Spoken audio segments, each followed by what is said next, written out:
What's up, guys? How's it going? I am coming at you 13 minutes late here on Winged Eagle Podcast Saturday. Hope you guys are having an excellent weekend.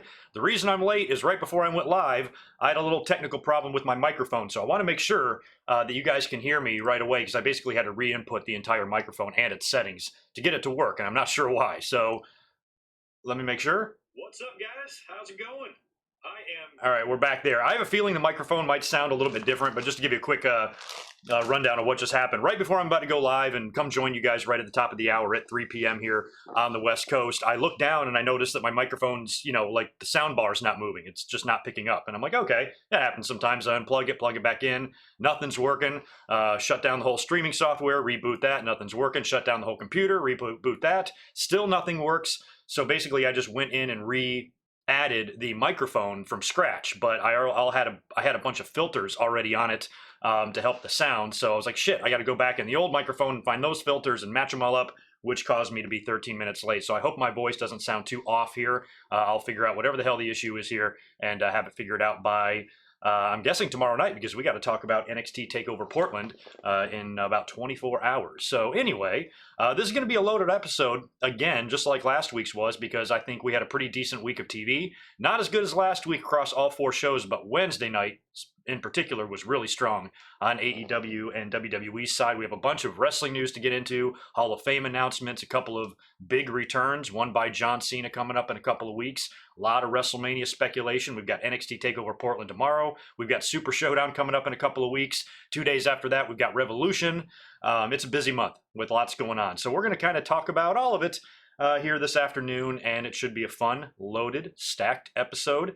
As always, first of all, let me say hello to the chat. Thank you again for your patience, those of you who have been hanging out in here, waiting for me to show up because I was late. I want to thank Austin Kinkle right off the bat with a $2 super chat. Poor Otis. We will get into Otis.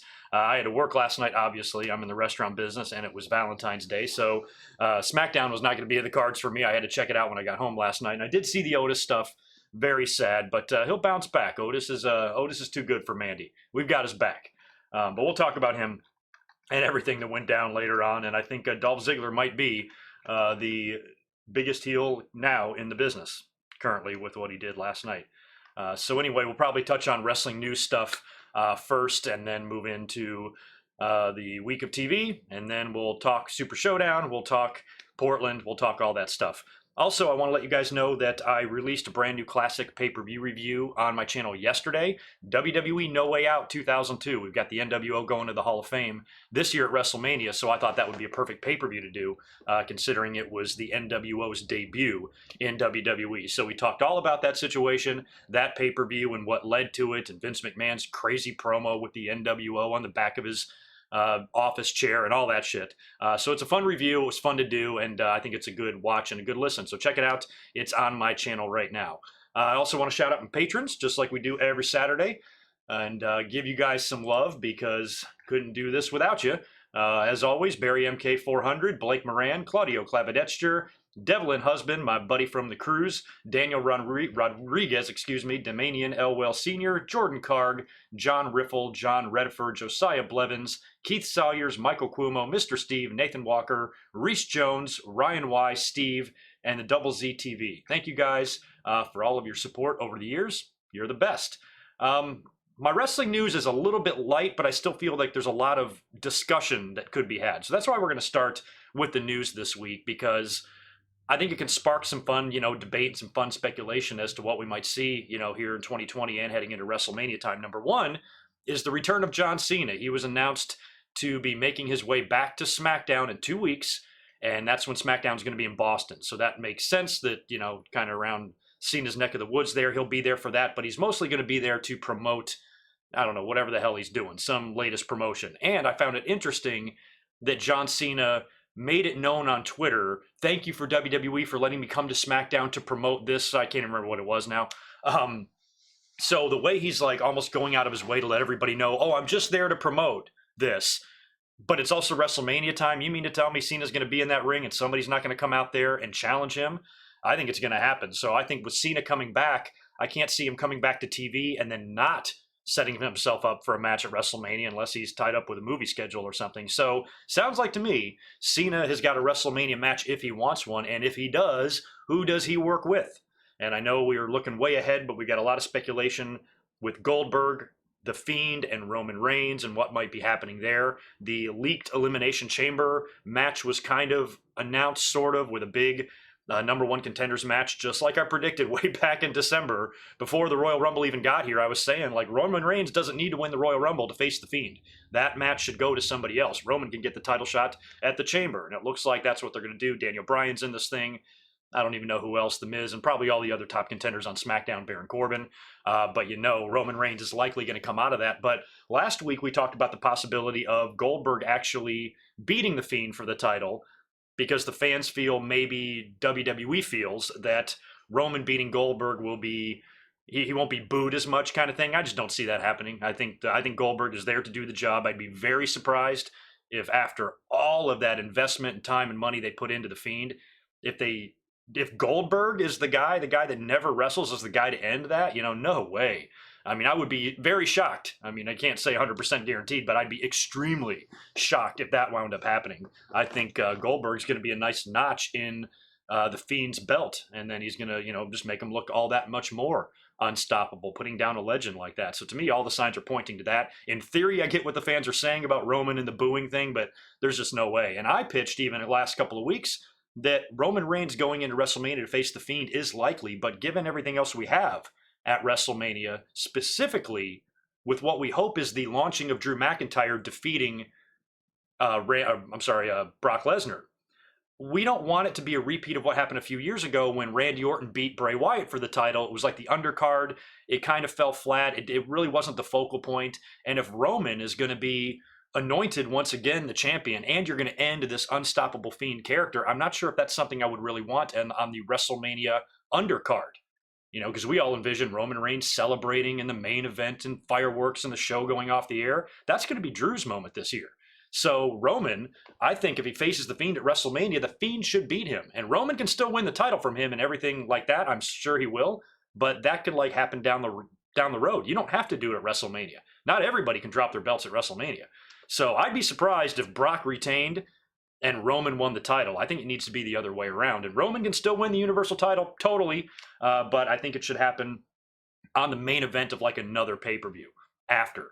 But with John Cena coming back, you have to wonder what he's going to do. I've been saying all along that John Cena is going to win that Universal title. Number one, he's never had the Universal title. Number two, WWE is really building that title's lineage with a lot of legendary names already. With Brock Lesnar and Goldberg and guys like that. So you put John Cena's name on that list. Plus, I believe that will kind of unofficially have him break Ric Flair's title record with number 17. And,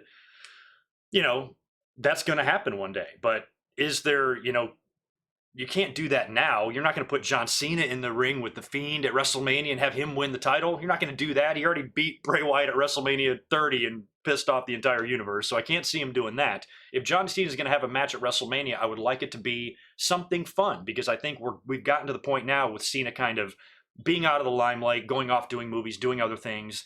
As I predicted 7, 8, 9 years ago, the fans that thought that he was the worst filth that wrestling has ever seen have kind of lightened up on him and kind of a little appreciate maybe his status a little bit more. So the last thing I want to see now is John Cena come back and open up that wound again and get all the fans up his ass. Now we've kind of taken a break from him. He's going to win a world championship again, absolutely, but he's not going to be the dominant Cena of 2010. That's never going to happen again. Now he's going to be in and out for various runs. We'll probably hold some gold, but as far as him taking away from everybody and holding people down and winning too much, those days are over. But throw me out ideas. Who do you think? If John Cena is going to work a Mania match and he's going to stick it to the SmackDown brand, I guess he doesn't have to. He could show up on Raw, like he did. Didn't he do that the last couple of years? He was like a freak. He'd go on both shows leading up to Mania. So he might do the same thing. But I think there's lots of possibilities for opponents for him. And I'm not even 100% sold on the fact that he absolutely has to job. I just want his match to be something that we want to see, not something that we're dreading seeing. So, guys like Samoa Joe, two of them have a lot of history. That could be an excellent match. Who knows? He can get involved in the Edge and Randy Orton stuff. I don't know. But Cena's back in 2 weeks. Potentially, it could set the table for whatever he's going to do at WrestleMania. And I believe the day he comes back, is that the day after or the day of Super Showdown. I got to look at the calendar. Not even sure. But yeah, John Cena's on his way back. Now, speaking of WrestleMania, there's also a lot of speculation about The Undertaker because he could be coming back and doing something at WrestleMania. And right now, one of the big rumors is that it could be Undertaker and AJ Styles. You know, I wish it was 10 years ago, but here we go. I mean, this is better than Undertaker and Sting. I mean, Undertaker and Sting, what's it going to look like? You know, two guys pushing and shoving in a buffet line, arguing over a dinner roll. You know, with AJ, at least he can do some things. Now, AJ's been compared to Shawn Michaels. There's no way AJ and Taker can do what Shawn and Taker did in 2009. That was 11 years ago. So this match won't be Goldberg and Taker. You know, it won't be the worst match possible, but, and I'm sure AJ will completely bend over backwards to make sure the Undertaker looks as good as possible, and AJ will do whatever he can to make this match good. And I think it will be all right. AJ's just that good. These guys are pros. I think it would be all right, but I don't know. It's just not, it doesn't give me that feeling that it might have given me maybe a few years ago. It doesn't give me that feeling that the possibility of AJ and Shawn Michaels a couple years ago. Remember that? When we were talking about that possibility, I'm like, that I would like to see. This one, I'm not saying I hate the idea. I'm just like, okay. You know, it's pretty typical for what they would do with a guy like AJ in the spot on the card that he's currently in. CM Punk, Randy Orton, guys like that have gotten matches against The Undertaker at WrestleMania. They were kind of in that same sort of limbo that AJ Styles is. They were right off the heels of title runs, you know, and they weren't demoted to the bottom of the card. They still wanted to keep them at the top of the card, but they really weren't in the title picture at all. And that's kind of, you know, where they lie. So AJ kind of reminds me of that, which, you know, makes sense as why they would put him in the ring with The Undertaker, because that's a great feather in his cap. I mean, if anything else, I want that for AJ. He gets to say now he wrestled The Undertaker at WrestleMania. If I was a wrestler, that's what I'd like to say. You know, I'd like to be one of those 23 opponents or 24 opponents, whatever it is. Before I get into my next piece of news, let me answer a couple of super chats real quick in here. Because I know I see at least one. Devlin Husband, just mentioned you, man. Good to see you, dude. Thanks for the $5. You're the best. Hey, yo, Greg, I kind of want Cena to put over Velveteen Dream or Aleister Black at Mania. If he was going to put over somebody or work with somebody like that, somebody that we're all hoping has a big, long future in the company, then yes, put them over for sure. I just can't decide if it's going to be a situation like where Cena's going to put over a young star, or if Cena's going to do kind of a dream match scenario or an attraction match. I kind of already think that's reserved for Edge and Randy Orton. So that idea I really like. And hell, when it comes to opponents for The Undertaker, I'd put Aleister Black on that list too. Velveteen, I think, is going to stick around in NXT through WrestleMania. I don't think he'll be wrestling at WrestleMania because he just got back. He'll probably have a little bit more of a run there in NXT before they move him up. He'll probably be like a summertime deal, if I had to guess. But I think Aleister Black could be a potential opponent for The Undertaker. But again, he's bigger, and I don't know. I think AJ could just sell better for Undertaker. But it would be a big feather in the cap for Aleister to defeat The Undertaker. Because with AJ and Undertaker, I feel that match could go either way. If it was Black and Undertaker, I feel like Black better goddamn win. You know, otherwise, shit. But anyway, wait till y'all get a load of this latest piece of news. Now, I've yet to get confirmation on this, so we'll have to keep our eyes and ears out for this. But WrestleVotes was the one that broke this story about more inductees to this year's WWE Hall of Fame. And number one is Jushin Thunder Liger, which I think is fabulous. He just had his big retirement ceremony in New Japan. Just an unbelievable weekend of shows at Wrestle Kingdom, and very tear-jerking kind of final send-off and ceremony for him the next night. Very cool stuff, and he is extremely influential and probably the most, you know, popular international star wrestling's ever seen. So him going into the Hall of Fame in WWE, I mean, aside from him not really working, you know, for the company, that would be the only reservations I would have. But there's lots of guys like that. I think he absolutely needs to be remembered in, you know, here in the States, and WWE putting him in the Hall of Fame, I think, is a nice gesture. So I have no issue with that one. I actually think it's kind of cool. And then finally, after all these years of us waiting, I mean, WWE so stubbornly will not put in certain tag teams or certain stars into the WWE Hall of Fame, and we have no idea why they're blackballed or why WWE keeps omitting their names when they should have been in years ago. And finally, after all this time, WWE's doing the right thing and putting the Bella Twins in the Hall of Fame. Finally. I mean, my God, how long does it take to put legends like this in the Hall of Fame, WWE? Jesus, man. We've been sitting here waiting. For these two girls that were just such trendsetters. Of course, I'm kidding before you guys shit your pants. Bella Twins are going to the Hall of Fame before the British Bulldogs. Okay, whatever. This does not surprise me at all. This is part of the reason why the Hall of Fame is so awesome and part of the reason why it's infuriating at the same time. Now, I'm normally one to defend all Hall of Fame inductees, because what happens every time we get a controversial inductee, you get all of these comments. All these comments are sparked and triggered. Yeah, but what about so-and-so? What about so-and-so? And I've always been the one to say, just relax on that. I'm not really concerned with somebody going in ahead of somebody else. I don't give a shit. This Hall of Fame's meaningless. It's a bunch of people sitting around the room throwing out names. And some guys, fall through the cracks or get forgotten or just kind of keep getting pushed aside over and over. But, they'll eventually get in. We've really gotten to the point now where there's only a few. I've mentioned it time and time again about the British Bulldog, about Rick Martel, and guys like that, and Owen, of course, who will never go in. But overall, we've gotten 98% of the names we need. So I'm not freaking out too bad that Demolition and the Bulldogs and shit are not in there. But to put the Bella Twins in, this is just so done for their TV show and all that crap.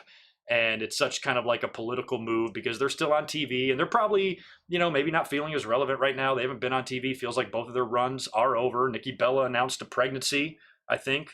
Oh yeah, Nikki and Brie are pregnant together. Ugh, gross. So anyway, they're going to go into the Hall of Fame. It's going to be stupid. I don't know. I'm hoping the fans won't completely shit on them. I mean, I'm not going to completely also discredit, their run in the company. They did do stuff, but as far as like being paving ways and shit like that, like I just find that to be ludicrous. I think the women's division has kind of been a mess. They came in as weren't they a part of that diva search and the models back when the criteria for being in the WWE was completely upside down for females as to what it is now? So I don't know what they're bragging about. They got in because they're hot.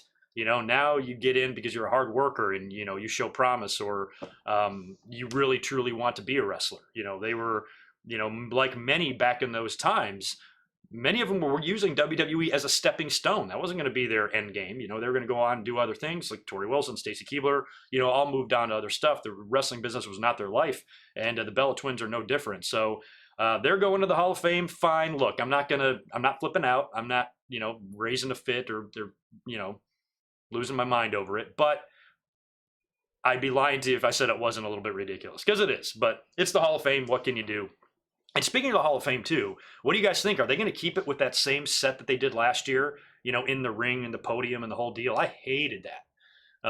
I was really hoping they'd kind of bring it back to the old way. So we'll have to see how the Hall of Fame looks. So if the rumors are true, we've got the Bella Twins, we've got Jushin Liger, Batista, and the NWO. So there's always one, think about it. Every year, isn't there always one controversial inductee? I mean, they started it off with controversy this year by including X-Pac into the Hall of Fame with the NWO, because that's kind of odd why he would be there and Bischoff wouldn't. I mean, if you're going to have more than the top three, if you ask me, it should be Hogan, Hall, and Nash. But if you're adding a fourth, I think Bischoff belongs in there before X-Pac. And then maybe X-Pac after that if you add a fifth. But, it's strange. So there's always controversy. There's always going to be feathers ruffled, but whatever. What can you do? Speaking of Hall of Fame and Hall of Famers, the $1 Million Man, Ted DiBiase, is into some sketchy shit. So his son, Brett, was indicted for embezzlement like a few days ago. That story came out, and I remember seeing it. I'm like, and I had to do with some nonprofit shit or whatever, some ministry stuff. Well, now it has been reported, and I'm no legal expert, so I'm just kind of reading you here the basics of this and the gist of it. You can check it out. I read the story over on Fightful.com, so go check them out. But Ted DiBiase reportedly received $2.1 million in welfare funds from the state of Mississippi, I think they are in, for his religious nonprofit organization, called the Heart of David Ministries. So his son Brett was already in trouble. Now, Ted DiBiase Sr. has not been charged, but Brett has. He's been indicted. This is serious shit. And I don't know how badly this implicates Ted DiBiase. I don't know how much a part in this he played. And this is so common with these these big religious groups. There's always cases of embezzlement. Just go look up court documents and court records from any church, about embezzlement. Everybody fucking steals. And when you get into these really big ones, and these crazy televangelists, that Joel Osteen guy, this fucking douchebag, he just preys off the weak-minded and the stupid, and they flock to him, just driven by the type of blind faith that should prohibit you from being able to vote or operate a motor vehicle, just scary. So they just give all their money to them, and these guys live in these big mansions, they have private jets, and they tell their flock, God wants me to have a private jet, and they just hand them over all their money. And then they embezzle, and they keep it, and they live like kings, and everybody, it's just fucking crazy. Now, I'm not saying this is what Ted DiBiase did, but it's like, goddamn, dude, come on. If this is, if he's at all involved in this, it's disappointing, because he, preaches being such a good person and all of that, and here he's going to steal. Now, I don't know if he's involved in this or not. Like I said, he has not been charged. Maybe he's completely oblivious to this. Maybe this is all Brett's doing, and he didn't even know it was going on right under his nose, and maybe that's why he's not charged, or maybe he is involved. But $2.1 million in welfare funds, and a lot of this money went to go pay for some not okay stuff like Britt DiBiase's rehab, for one. That's sketchy, man, and that's shady, and that's going to land somebody in jail, probably Brett. So I don't know. It's kind of a weird story, and it's going to be developing. So we're keeping our eye on that one.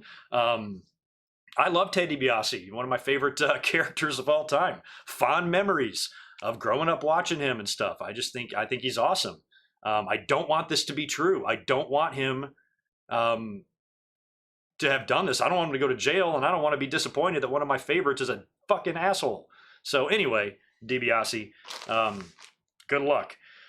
So that's interesting. Also, a little bit of sad news to report in WWE, which is kind of sad. I really like her. Cathy Kelley has announced that she's leaving WWE. NXT Portland tomorrow will be her last night in the company. So sad, but she's moving on to the next chapter in her life. She thanked WWE and everybody there for the opportunity. Apparently, she went to them and says, I want to move on, and they didn't even fight her on it. So good for WWE for not holding her hostage. Why would you do that to somebody like Cathy? She seems like an absolute sweetheart. Everybody just adores her. So whatever she goes on to do, we wish her well, and I don't think it's completely out of the possibility, that we see her again. A lot of people leave and go see if they can spread their wings, somewhere else, and then they might wind up returning, one day. I'm sure that somebody like her, the door is always open for a return. So best of luck to Cathy Kelley. We're going to miss you after tomorrow night.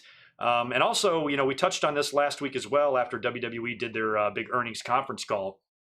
And all of the interesting news coming out of there, including WWE potentially selling off WrestleMania to a TV network, and even further with WWE kind of basically folding, and for better term, the WWE Network, and basically gutting it and maybe selling off the pay-per-view rights to other streaming services. So it's only 6 years old. The WWE Network launched in 2014, and I have loved it ever since. Been a paying subscriber since day one. I think it's more than worth the price of admission. I always thought it was too cheap, and maybe that's starting to become apparent to WWE now too, when their subscriber numbers are not where they expected them to be 6 years in.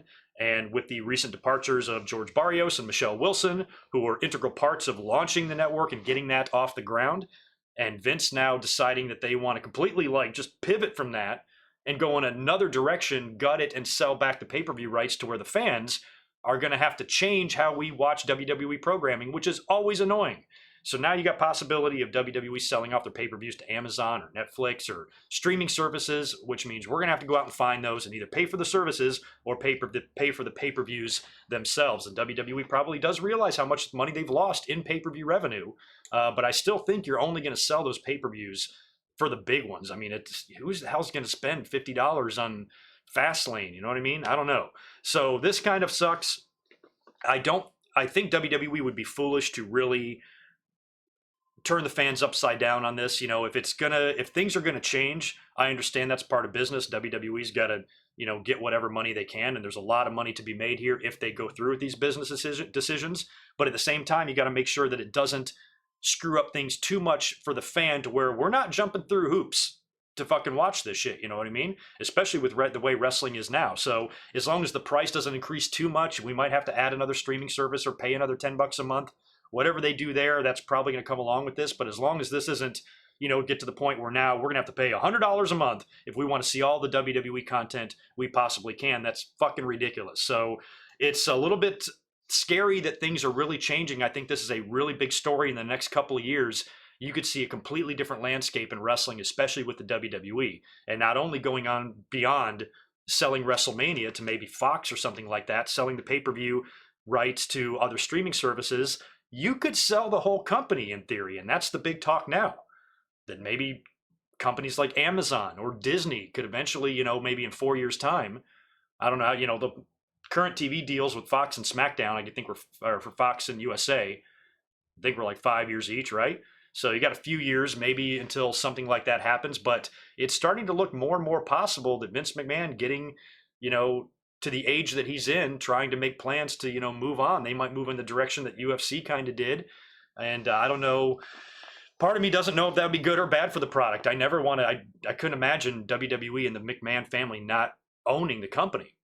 Back in the day, back in the billionaire Ted skits, remember? The WWE is not for sale. Yes, it is now. I mean, Vince McMahon said in the conference call that they are open for business. So I think things are going to change, and it's going to be strange. It's going to be strange to see it unfold. It's going to really just change the way everything has been. I mean, it's already changing. The minute WWE went public back in like 2001, I feel like things changed that day. But, and then it changed even more so with the changeover from WWF to WWE. And now you're getting to the point where you've started your own network. We want to make sure that we always have a place to distribute our content no matter what. And it was perfect for the fans. I thought it was a great system, but you can make a lot more money doing it other ways. And WWE now realizes that. And in a company like that with stockholders and shareholders, you want to make as big a profit as possible. And that is your number one goal above anything else. And I just can't believe that Vince is going to potentially one day sell off his company, Triple H and Stephanie, I'm sure everybody will remain on like Dana White does. But, I think it could be under different ownership, in less than 5 years. Yikes. Anyway, that's kind of sad news too. So that's pretty much all I've got written down for the news. I just wanted to mention those little tidbits here, and we'll start getting into this week of TV. I'm not going to mention too much about Raw except for a couple of things. I did a Raw review on Monday night, so check that out. It's on my channel right now. We came up right after the show and talked about the Shayna Baszler biting incident. Very split online too. Some of you loved it, thought it was really interesting, and and I kind of did too, because I've been hearing the complaints about Becky. She's boring. She's not into anything interesting. She's not doing anything interesting. I'm not saying 100% that something like this is going to work, but at least WWE kind of hits you in the face with something you weren't expecting. I expected Shayna Baszler to show up, choke her out. Then next week, the two have a promo, and Becky does her weird little mannerisms, and how she's not scared of her and getting in her face, and she wants to fight and all this crap. And it would just kind of be like, Shayna showed up and took a chunk out of Becky's neck. Now that kind of changes things. Now, Becky, she did the cell job. They took her back to the ambulance, and then she stole it, drove herself to the hospital, and drove herself back to it. Somehow didn't get arrested. Goes in the ring, gets on the mic, calls out Shayna Baszler. So that's going to be your WrestleMania match. And I just really didn't hate it. So if I'm voting, did you like the segment? Did you not like the segment? I liked it. I thought it was different. The blood and running down Shayna's face. Weird, don't get me wrong. I will 1,000,000% admit that it was weird, and I didn't see it coming. And it came out of left field, and I don't know if this is the beginning of a vampire gimmick for Shayna. I don't think. I guess they're just trying to get her over as just a vicious, I'll do anything, Mike Tyson, I'm out of my mind type of wrestler, is what they're doing there, unless she's turning into Gangrel. Don't know, but, after the first segment there, I'm at least kind of intrigued that, okay, maybe this will be better, than some of Becky's recent feuds. Are we up and running? All right, we're good.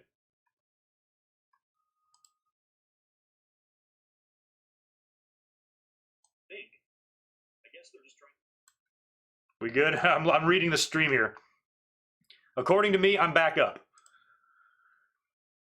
I'm going to wait for you guys to give me the thumbs up that we're back up.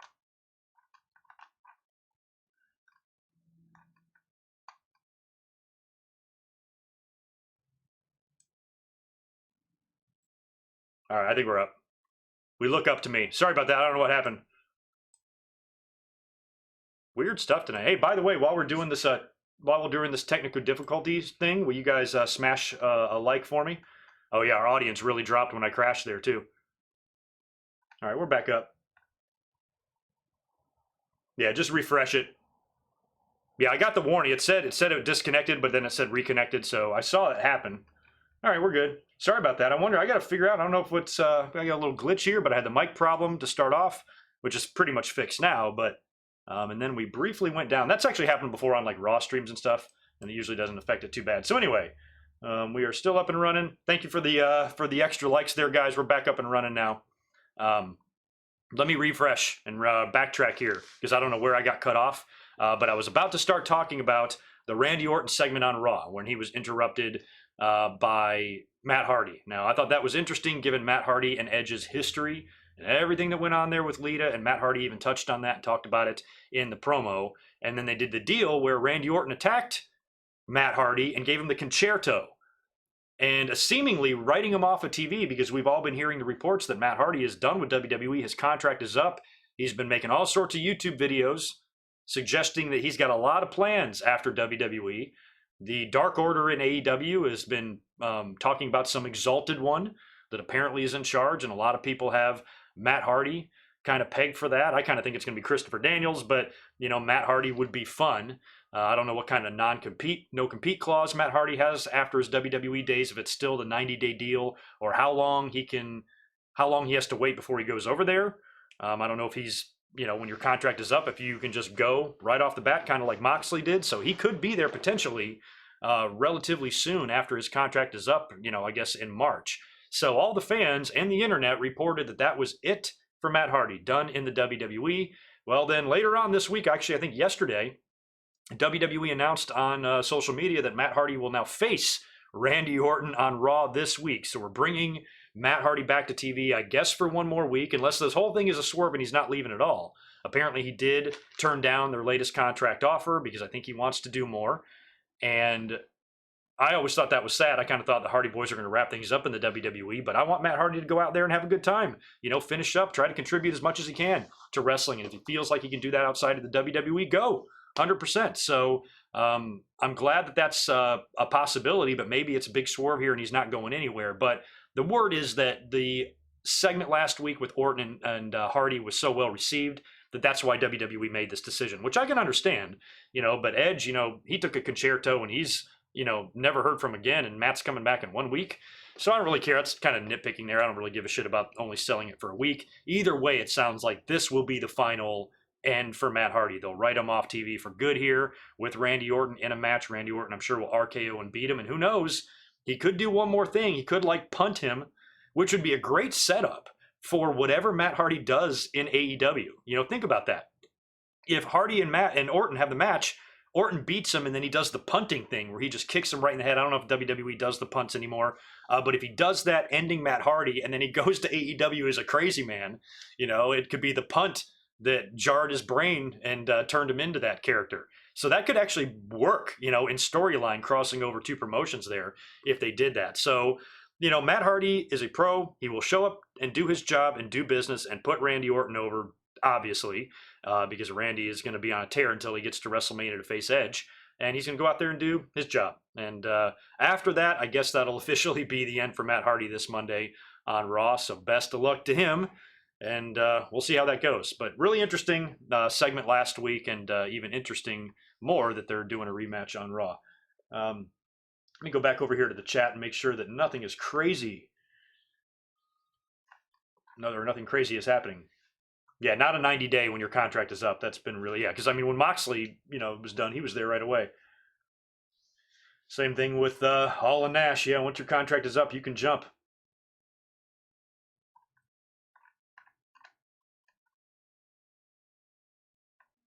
You're still pissed Shayna didn't win the Royal Rumble? That doesn't matter. It doesn't matter. Who cares? All that matters is you get the title shot.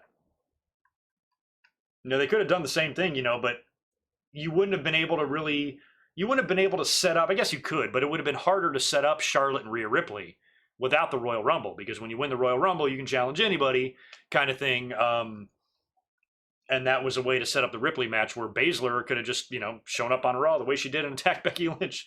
So I guess you could have done the same thing with Charlotte and stuff, but I don't think winning the Royal Rumble matters. Shayna Baszler is probably going to win. Is Becky really going to keep that title longer than a year?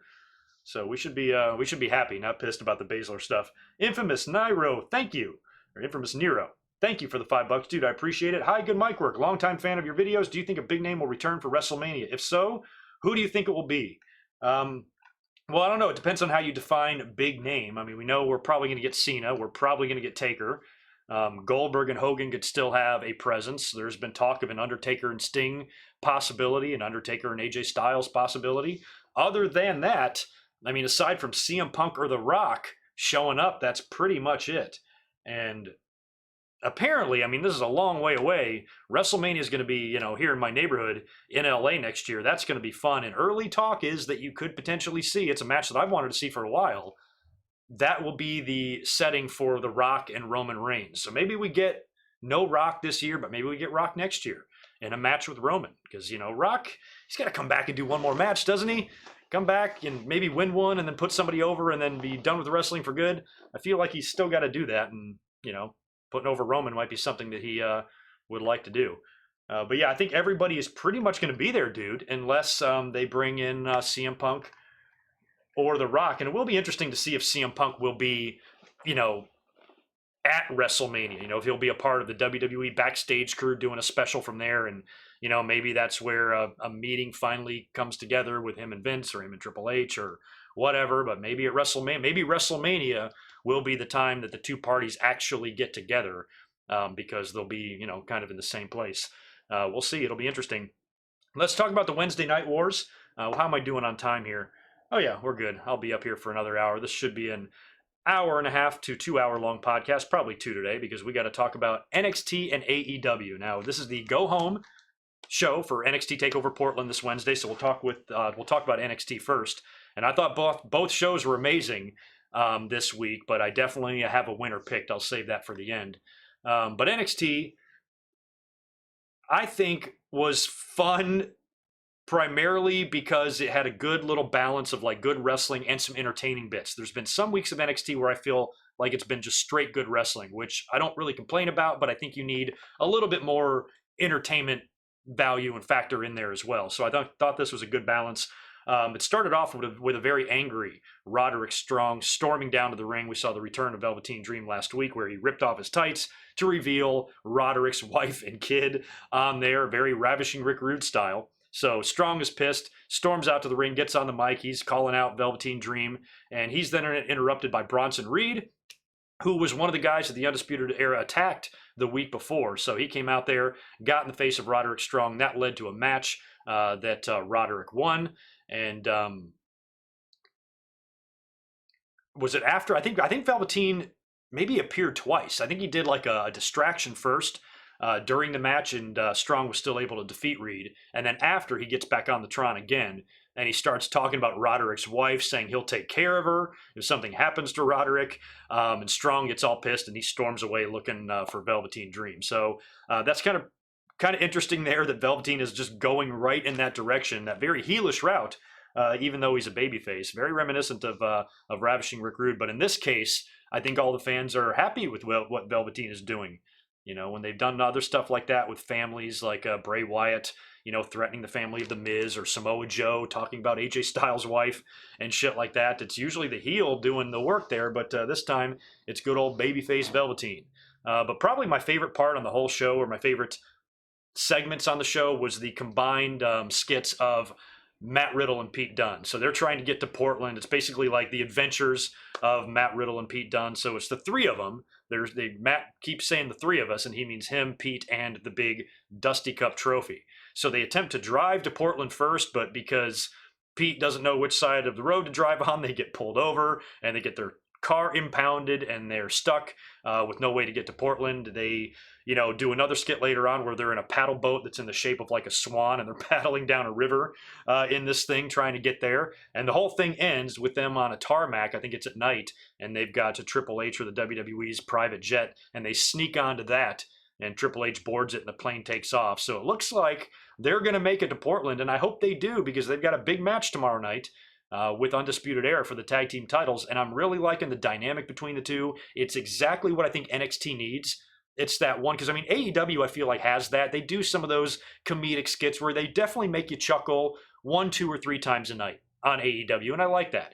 And NXT, I don't know, maybe comes off as a tad bit more serious than that, and I think these guys together are only going to get more over, and these skits so far are pretty entertaining. There's just a really good just a chemistry, just the difference in, attitudes and personalities between the two. I think that is just really working, and I think the WWE should run with this. It's not going to be a partnership that's going to last forever. These two guys are too good, especially Riddle, who has really big singles aspirations. But for right now, this can be a really fun tag team, and I don't think it's something that you really want to wait to pull the trigger on. You should do it while it's fun and fresh and new, because eventually this team is going to have to go their separate ways. So I say do it now, and that'll factor in to who I predict to win the tag team title match later on. So stay tuned for that in my predictions after we're done talking about this here.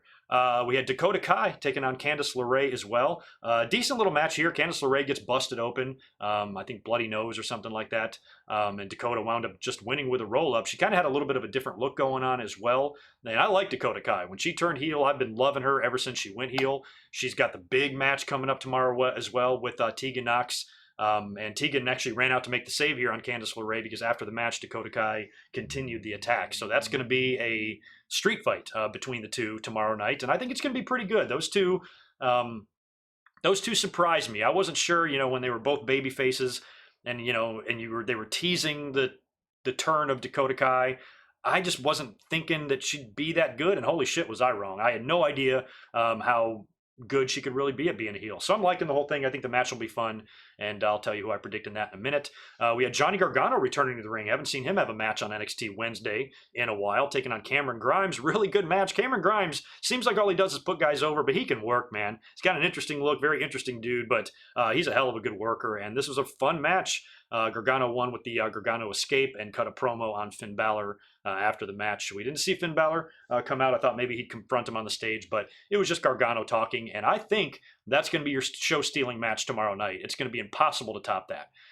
Lio Rush took on Angel Garza. This was a number one contenders match for the Cruiserweight title.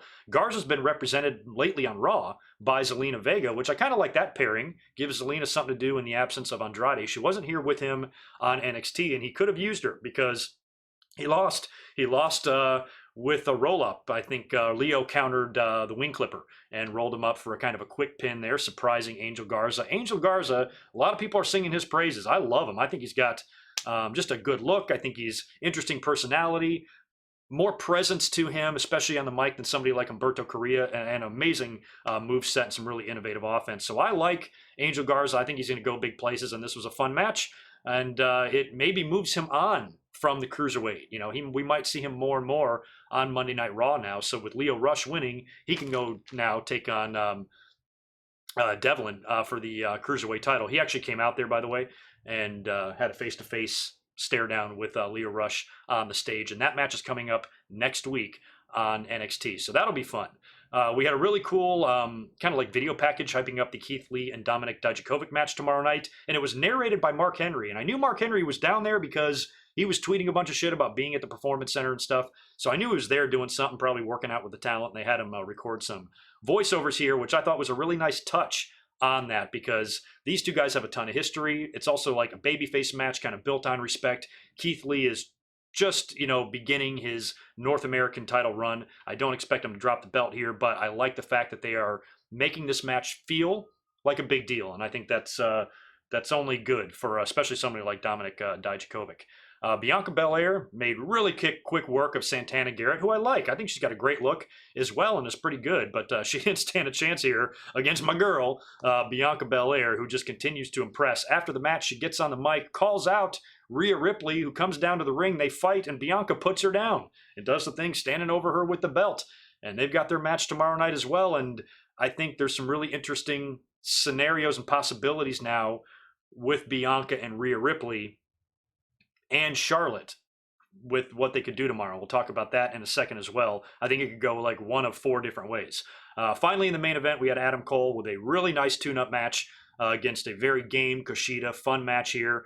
Of course, he's going to win that heading into his big title match tomorrow with Tommaso Ciampa. Ciampa comes out to the stage to close the show, and, kind of like a stare down and all of that. So, as far as NXT TakeOver, I changed maybe 3 predictions here when I was typing these out earlier on. So we got TakeOver coming up tomorrow night. it's weird having Takeover, on a Sunday and it's like a regular pay-per-view. This thing has got, 6 matches I have written down. I really hope I'm not missing one. So these are the matches that I have, unless they've announced another one on social media that I missed. But we might as well start out with Tegan Nox and Dakota Kai in the street fight. I got to go Dakota here. She turned heel at War Games. The heel, to beat her here, I don't know. Like, where does she go from here? I feel like she'll beat Tegan Nox in the street fight, and I think the match is going to be a lot better than we think. I mentioned Keith Lee and Dominik Dijakovic just a minute ago for the North American title. I don't see Keith Lee dropping the belt. Think he's going to retain there. He just won it. He's been put over like a monster. I think Dominik Dijakovic is going to be a really strong opponent for him to defeat first on his run with the North American title. The show stealer match, the match that I expect, and I could be wrong, but the match I expect to be the best on the show, Finn Balor taking on Johnny Gargano. This is one I just could not decide because I think they're going to have another match. I think you're going to have a second one here, probably in Tampa. Actually, I think you're going to have a second match for a couple of these guys here. So it could go either way. Gargano could win, and then Balor could win the rematch, or Balor could win and Gargano could win the rematch. But I'm going Gargano. I think Gargano's really hammering home. He's the face of NXT, his long takeover streak, and how he's... he wants to be the guy synonymous with NXT and the NXT title. And in order to do that, he's got to beat one of the best in NXT history. And Balor's got to lose at some point. And Balor's not the Demon. I don't think he's coming out as the Demon tomorrow. I think if he was, they would advertise it. So he maybe should lose this one, but win the blow-off. That's kind of what I think. So Gargano beats Balor here. They either do the rematch in Tampa or they do it on TV. And that's where you have Balor maybe win in the blow-off match, and maybe that's when he comes out. Maybe he's the evil demon. Who knows? So they are not going to have one match and one match only. It just depends on who you want to pick here. So I'm going with Johnny Gargano. We've got the Broserweights taking on Undisputed Era for the tag team titles. This is another one that I just could not decide. On one hand, I'm like, Undisputed Era will probably retain here, but I still feel like the wheels are going to come off of the faction here soon, and everybody's going to lose their belts. But the more I think about it, the way, like I said earlier with Matt Riddle and Pete Dunne, the way they're kind of entertaining us, that entertainment factor that they have, it's probably as funny and as fresh as it's going to be like right now when it's new. So I'd put the titles on them now when they're at their most entertaining peak, before we get to the point where WWE waters us down with these funny segments, and to the point where not all of them are funny. Maybe some of them are stupid, and they start to like kind of wear out their welcome on us. So before it gets old, basically, I say put the titles on the Broserweights now. They won the Dusty Cup. They're a really fun team, really entertaining team. And like I said, they can't be together forever. So if you wait on this and you give them the belt a month from now or 2 months from now, something is crawling on my fucking neck and I can't figure out what it is. Maybe it's a spider. If you give them the belt down the road, I almost think like it might be too late. You should probably just do it now and let them run with it. Let them have fun. So I'm picking their Broserweights to win, because if they do win and they come out next week on TV with those belts, that's going to be some entertaining shit. So I'm rooting for them, and I want to see them beat the Undisputed Era. Rhea Ripley defending the NXT Women's title against Bianca Belair. I don't see Rhea Ripley dropping the belt, because she's going to face Charlotte. It's going to be Ripley and Charlotte, or a combination, at WrestleMania. That is 100%. So, I suppose Bianca could win the title with Charlotte interfering. I suppose that's a possibility. Charlotte getting involved in this match, I think, is almost a given, because the two of them beat down Charlotte on NXT a couple of weeks ago, and she wants to get revenge for that. So if she comes out and screws up their match, remember Asuka did that at the TLC, messing with the Becky and Charlotte match? Or I'm sorry, Ronda did, messing with that TLC match that Asuka won. So you could do something similar there, where Charlotte comes out and then Ripley loses the title and Bianca's your new champion. Or you could do something where she costs Bianca the match. Maybe Bianca has Ripley down and compromised with the match won. Charlotte shows up, distracts Bianca just enough for Ripley to recover and hit her finisher and pin Bianca Belair. And then Bianca's like, oh, hell no. I had you beat, girl. And then this fucking Charlotte came out there and messed with me. Okay, Fabe, good to see you, buddy. Thank you for that $5 super chat and that dancing emoji. Very cute. Good to see you. Colin's awesome. Go check out Connor. Go check out his channel. Subscribe to him. He's got a good podcast. So Bianca can pitch a fit and be like, I had you beat. I had the match won. This is horseshit. And then you set up the triple threat at WrestleMania. But I still think, I don't want to I really don't want to leave Bianca out in the dust. I love her. I would love for her to be a part of that match and it be a triple threat match at WrestleMania. But I almost think it's just kind of a badass matchup between Ripley and Charlotte. I think that's kind of fun. But if you want to find yourself in a situation where you don't really want to beat anybody clean, then making it a triple threat, you can do all sorts of different things. So whatever they do here, I think Ripley will retain. And there's also the possibility you do a DQ. Charlotte just might come out to the ring and beat up both women with a chair, calls for the bell, no finisher, no contest. So she could cost either girl the title. She could cost Bianca the match or Ripley the match, or she could interfere, cause a DQ, setting up, either a one-on-one with Ripley or a triple threat. Those are our two choices. We're not going to get one-on-one with Charlotte and Bianca. We might get that on TV. We could get that on NXT or Raw for sure, leading up to WrestleMania, but you're not going to get that at WrestleMania. So the two possibilities here are Rhea Charlotte or Rhea Charlotte and Bianca Belair. And I'm pretty much fine either way. If they add Bianca to this, hell yeah, because like I've said, I'm becoming a huge Bianca Belair fan. So we'll have to wait and see what happens tomorrow night, but you can bet your bottom dollar that Charlotte is going to be showing her mug in that match, in my opinion. Leading us now to the main event, Adam Cole defending the NXT title against Tommaso Ciampa. Cole won this title a year ago, at WrestleMania, on WrestleMania weekend. I feel like he's so close to holding it for a year, I can't see him dropping it in February. But I also think that Tommaso Ciampa is going to win that title back at some point. So I've predicted the Undisputed Era to drop the tag team titles here. So I think I'm going to predict Cole to win. And much like Gargano and Balor, I don't think this will be their first match for the title. I think they'll do a rematch in Tampa, or on TV, I suppose. But if you do the Tampa rematch, you can have Cole retain here in some fucked up way. Ciampa can go apeshit, be even more determined than ever to get his life back and get his baby back. And then you do the rematch. Ciampa wins, has the big crowning moment on WrestleMania weekend. I think they could do it that way.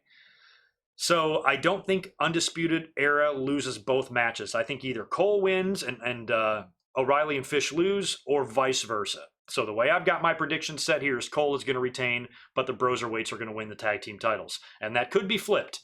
I think Cole is ripe. I think he's going to be dropping that NXT title soon.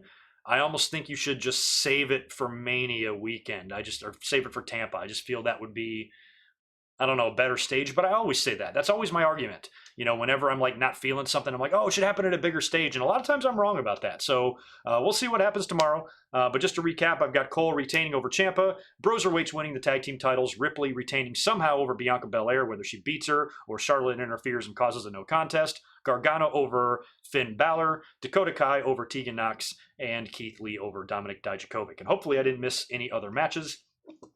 And if I did, please let me know. All right, any other super chats other than OK Fabes? Nope, just that one. All right, cool. We'll keep moving on here and get into AEW. Follow the Dream. Thank you for the $2, dude. I appreciate it. Yeah, Stone Cold. Yeah, a lot of people are feeling that DQ finish. I don't want to see that. Like, DQ finishes annoy me sometimes, but if it's a way to set up an even bigger WrestleMania match, then I'd be all for it. I'd be all for it for sure. And plus, we have so much time between now and WrestleMania. There's a lot you can do on TV. That's why I think you might get, if you do Ripley and Charlotte at WrestleMania, and that's going to be a one-on-one match, I almost think you get like Bianca Belair and Charlotte on TV, either on Raw or NXT. What if Charlotte went back to NXT and had a match there? Worked with Bianca Belair leading up to WrestleMania, especially on a Wednesday night when you need to spark as big a rating as possible. And speaking of ratings, NXT came close. They still lost to AEW this week, but they did a rating of 757,000, and AEW had 817,000. So just about a 70,000 person difference there, or viewer difference in that. So the ratings were a little closer, but AEW continues to roll. Speaking of Dynamite, let's talk about that. This show was great this week. I really enjoyed Dynamite. My biggest problem, or my biggest criticisms so far of Dynamite, is when I watch a good show, even when Dynamite has a good show, I feel like there's a couple of little pockets of stuff that's not so good in there. Whether it's the Nightmare Collective or a flat debut or, a clunky women's match or something, there's always like one little thing in there, one or two things that to me doesn't make the show perfect. This is one of their probably better overall from top to bottom shows, in my opinion. NXT, I feel like, accomplishes this almost every week. I think all their matches, for the most part, not every week, but more often than AEW, all their matches are solid. The show is just smooth. It's good and interesting from top to bottom, and it never has you like kind of like, oh my God, what are they doing? That's horrible. Very rarely do you see that in NXT. You see that a lot in AEW with some of the things they do on Wednesday nights. But they're a young company, and it's a work in progress, and you got to learn as you go. This is one of their more well-rounded shows and one of their better shows since they've been on TNT. So I'm giving them the nod this week. I thought NXT was a good show and a great go-home show for TakeOver, but AEW was just too good. I think it was a really good match this week, or a really good show this week. It opened up with a tag team title match, former champs SCU taking on Hangman and Kenny Omega. Now, they decided not to do the tension or the dissension or the miscue in this match they've been doing every single time Omega and Page have a match. This time they worked really well together and had a pretty good match with Scorpio and Kaz. They hit the V-trigger buckshot combo for the win there. And it almost looked like they kind of botched the 3 count. I think the match was good, but the finish kind of was weird because Kaz grabs the rope or something right before the 3 count. It almost seemed like he forgot if it was the finish and maybe he was supposed to kick out or something. I don't know. But the 3 count happened. Referee called for the bell, and that was that. All of the tag teams, especially all the heel tag teams, come out to the ring. They surround the ring. Big fight breaks out. The Young Bucks come out to try to make the save. This was all setting up a big tag team battle royal that's going to be, I think, next week. Yeah, this coming week on Dynamite, you get a tag team battle royal, and the winners will face Omega and Page at Revolution. So I kind of like the way... I'm going to mention this in a minute, too, with Omega and Pac. I kind of like the way they're not only building up a pay-per-view and advertising matches for that, they're also advertising matches for upcoming Dynamites. And that's something you don't see in WWE very often at all. And I'm going to talk about that in a minute, too, because I think that's really helping them, the fact that they're not spread so thin. They can really focus, creatively and long-term planning and booking, and that's showing. I think it's a big plus for them. We had a Darby Allin promo. He's challenging Sammy Guevara. That looks like that's going to be your next feud on the horizon. We saw that when Sammy jammed the skateboard in Darby's neck a couple of weeks ago. So that match is likely going to happen at Revolution, and Darby officially issues the challenge to Sammy Guevara there. And speaking of Sammy, he had a match with Dustin Rhodes, one-on-one match, and Dustin just continues to amaze. This dude is like in his 50s, and he's in there moving as smooth as 1996 Goldust did. Unbelievable. Defeated Sammy Guevara. Jake Hager is at ringside. Dustin gets on the mic and challenges Hager to a match at Revolution. We have not seen Jake Hager wrestle yet. He appeared. He was the big surprise on the inaugural Dynamite show, and he's yet to get in the ring. So this will finally be it looks like, with him and Dustin Rhodes. And that's going to be a pretty good match. And, Dustin's going to put him over, and Hager will look like a freaking animal. And good stuff there. So yeah, Dustin and Hager looks to be set for Revolution as well. Britt Baker had a great promo on the stage. The fans are really, they can't make up their mind about her. I've seen instances where people have praised her heel work and people who have shit on her heel work. And I think a lot of people did not like her promo on the Jericho Cruise. Now, I was there, and I remember hearing her promo in the crowd thinking it was pretty good, but then reading the feedback and saying it sucked and it came off bad on TV. So when I watched it on TV, I kind of saw what they were talking about. I'm like, yeah, that wasn't very good. And the wind was blowing in her face and she was quiet. She wasn't speaking very loudly, but where I was sitting in the crowd, I could hear everything just fine. So I didn't notice how bad it was. And then since then, she's gotten progressively better. She's pretty funny with her insults, shitting on Tony Schiavone and making fun of Jim Ross. And she did that last week as well. Well, this week, she's out there basically talking about how she knocked out the tooth of Yuka Sakazaki last week. And she said that she did her a favor, starts dropping all of this dental lingo about the problems with Yuka's teeth, and that she extracted that tooth completely for free, which was hysterical. Went on to insult the wrestling fans in Texas and called them all Whataburger faces, which just incited the crowd. Just they're furious now. Now, I've never had Whataburger. I don't know if that's just a Texas thing, but that did not make them happy. So apparently that must be pretty delicious. I live right across the street from an In-N-Out, and In-N-Out is not bad. I like it, and it's pretty popular out here in California, so I don't know how it compares to Whataburger, but yeah, she said that, and that got her some serious heat.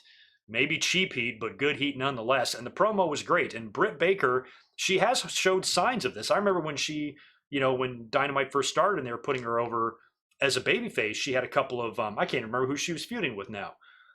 Who was she talking about? Where she's like, I'm gonna stick my foot up her ass or something like that. She came off like a star, basically, is what I'm saying. And even in a babyface promo, she was mad. And I liked the way she was kind of coming off. I'm like, she feels like somebody who's big time. And then, she started having more matches. Her ring work was a little sloppy. She was losing a little bit. They didn't put the title on her. She kind of lost steam. Fans were kind of getting sick of her. Turned her heel. It didn't work at first. And now it seems like it's improving. So that's all good as far as I'm concerned. You need to probably capitalize on this as much as you can with Britt Baker. The more she continues to impress, with her heel work on the mic, the more you should showcase that, in my opinion. So good promo there by Britt Baker. It's been pretty fun to watch her for the past couple of weeks. Now, speaking of the women's division, we had Riho defending the AEW women's title against Nyla Rose. This was a rematch of when they crowned the new and the first ever AEW champion. And I had predicted Nyla Rose to win that. When we did our predictions, that's who I thought they were going to put the belt on. I thought that's what AEW and TNT would want to do for publicity. But they went with Riho instead. And even though Riho, I really like her, she didn't have very much of a run. She didn't have any sort of really good feud. The women's division has always been a weakness, I think, of AEW. And even though Riho is impressive and she can have good matches, she hasn't done anything, that really showcases the women's division as a big part of the show, in my opinion. So Nyla Rose is kind of who I thought they were going to go with originally, and they didn't. So the fact that she's come full circle here and won the belt, I think, is good. And that should at least draw some interest, because it's drawn a lot of, just opinions, and you got she's a transgender woman. So you got that whole debate on that side of it. And you got crazy ass people like Val Venus saying some of the shit that he's saying. Holy shit. Didn't realize that he's gone completely nuts. And he's a pothead too. What the hell's wrong with him? So anyway, Nyla Rose winning the title now is probably better for the overall division, because it's going to get a little bit more notice now. And I think she can have, better feuds and better angles, because she's angry, and I think she was mad at some of the other women who didn't congratulate her. She had the little thing backstage with Tony Khan. She's been putting people through tables. There's just a little bit more there. So she can kind of go on that, that tear, and maybe help beef up the women's division, for lack of a better term. But yeah, I think either way, regardless of whether or not you're happy about Nyla Rose winning the title or not, I definitely think it was time for Riho to pass that belt off to somebody else. And now we can start talking about what kind of a run do you think Nyla's going to have? Nyla going to hold the belt for a while? She going to drop it here relatively soon? And who is the person that will wind up beating her in the end? Because you got to remember, Britt Baker is now a heel. So any chance she has at that title, not that they can't do a heel match, will probably come down the line, and you'll have a babyface defeating Nyla Rose at some point. And Nyla Rose will probably have to get past a rematch with Riho, I would assume, at some point as well. So take your bets now. How long does this title run last? But I'm happy that match had that outcome. I think it was time. We had some big news, too, on AEW. We had an Inner Circle promo, Chris Jericho and everybody backstage, talking about Jon Moxley and he'd be facing Santana in the main event in the Eye for the Eye match, or Eye for an Eye match. And Jericho says that next week, Moxley's on his road to Revolution, and Jericho is trying to throw every obstacle in front of Moxley possible.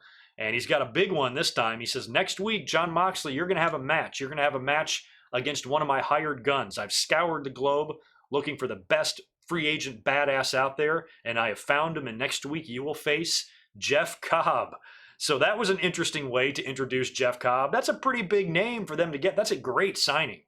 When you combine Jeff Cobb with Brian Cage they recently signed, Luke Harper is about to come in. That's some beef. This company is not 15-year-old cosplay wrestlers. You got Brian Cage, you got fucking Jeff Cobb, you got Luke Harper, you got you got Jake Hager, you got Luchasaurus, you got Wardlow. You got some beef in that company. It's not a small man's flippy guys promotion at all, especially with these guys now coming in. So what I liked about this too is that how AEW has had so many like flat debuts, like who the fuck is that guy? Like this was done better, because not only did they introduce him in a promo, they gave him a video package kind of highlighting who he was, which is what they should have done with Butcher and Blade and that fucking guy that came in with the Nightmare Collective and a lot of people.